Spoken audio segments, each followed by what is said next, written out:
How's it going, everybody? In this episode, we are going to discuss my obsession and need for pleasing people.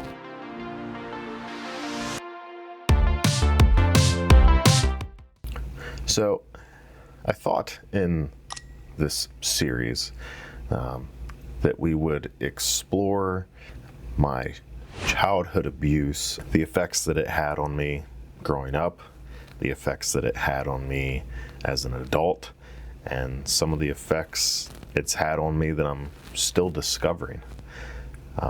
It's a continuous journey.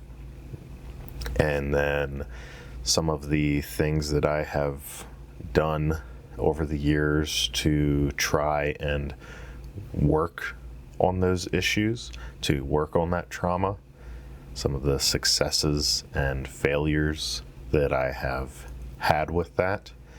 And I hope that through this series, one, that it will let you know that it's okay to have a rough past. It's not that it's okay that you went through it. Obviously, that's a horrible thing, but that it doesn't make you any less of a person because you went through those things, and to hopefully teach you some ways to look at your trauma from a different perspective, to maybe give you an edge on how to deal with it, some tips and tricks to reprogram your mind and help you move on. So that's what I would really like to see from this video series.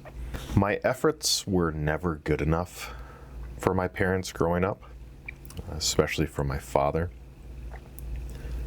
When it came to school, when it came to hobbies that I had, anything I tried to apply myself to, it was never enough.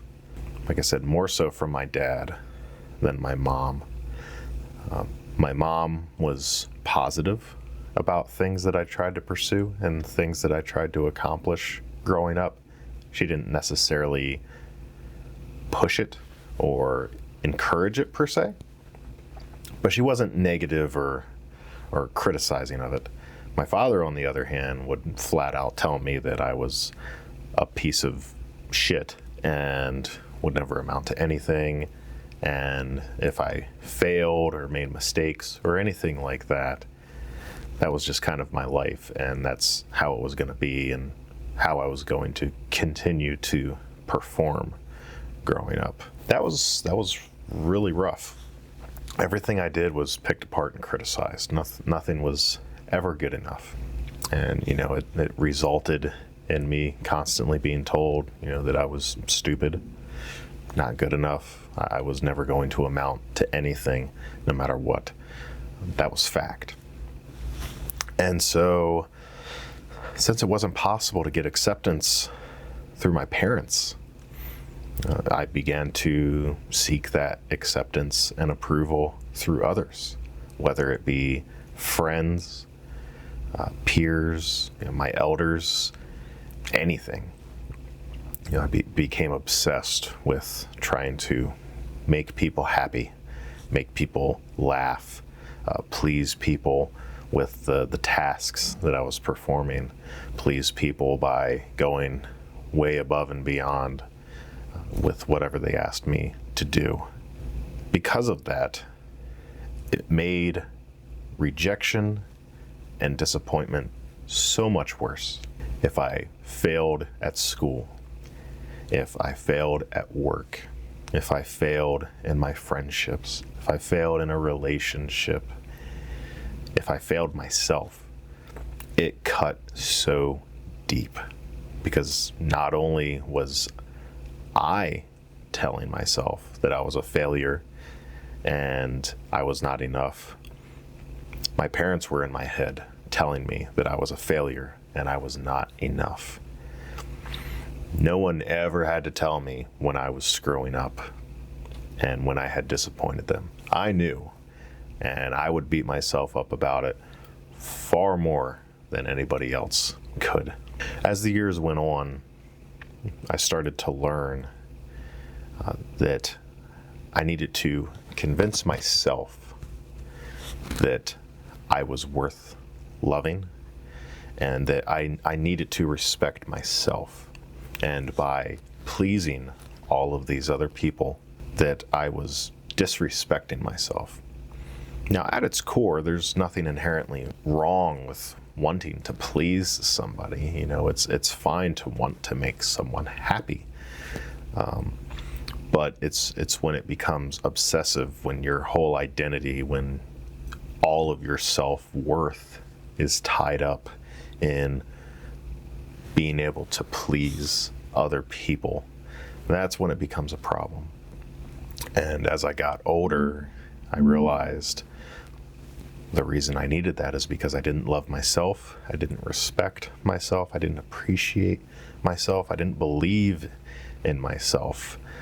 Everyone else out here had to do that for me. And I had to make them do that. That's how I felt. So once I realized that and started respecting myself, I began to heal. I learned that it was okay to say no to people. It was okay to not do something somebody wanted me to do, or to do something someone didn't want me to do. It was okay to disappoint people. It was okay for people to not be happy with me.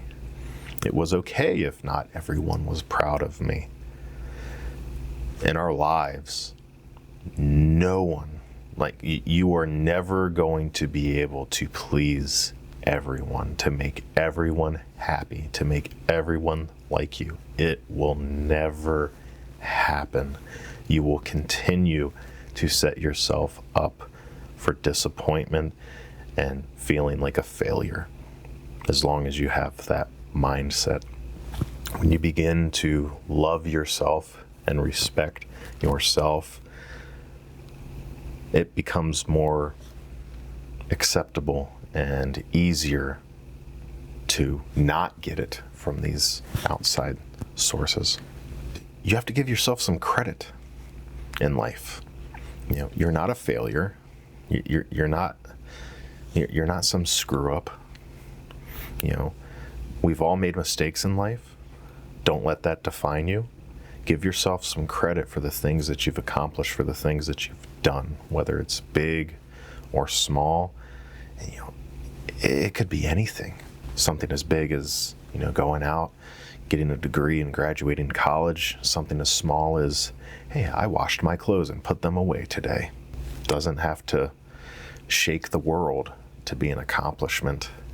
And, you know, even to this day, you know, I'm preaching to the choir because I still have to fight my brain.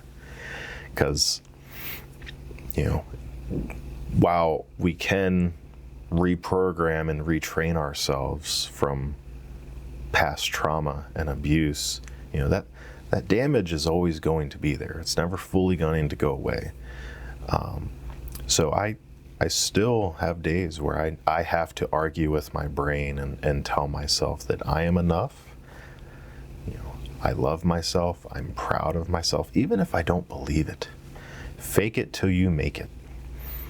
I know that's the cheesiest saying in the world, but it's true. There's some days you have to fake it till you make it, until one day it clicks.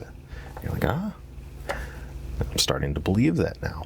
Don't think, you know, you're going to get to a point where it all just magically goes away. You're going to have days where you still have to fight with your brain and argue with yourself about it.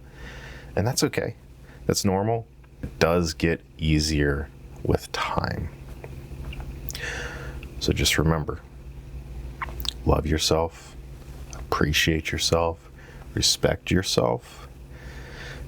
And in the end, all these people out here, all these things, all these disappointments and ups and downs and everything else, you'll start to notice that it doesn't matter as much anymore.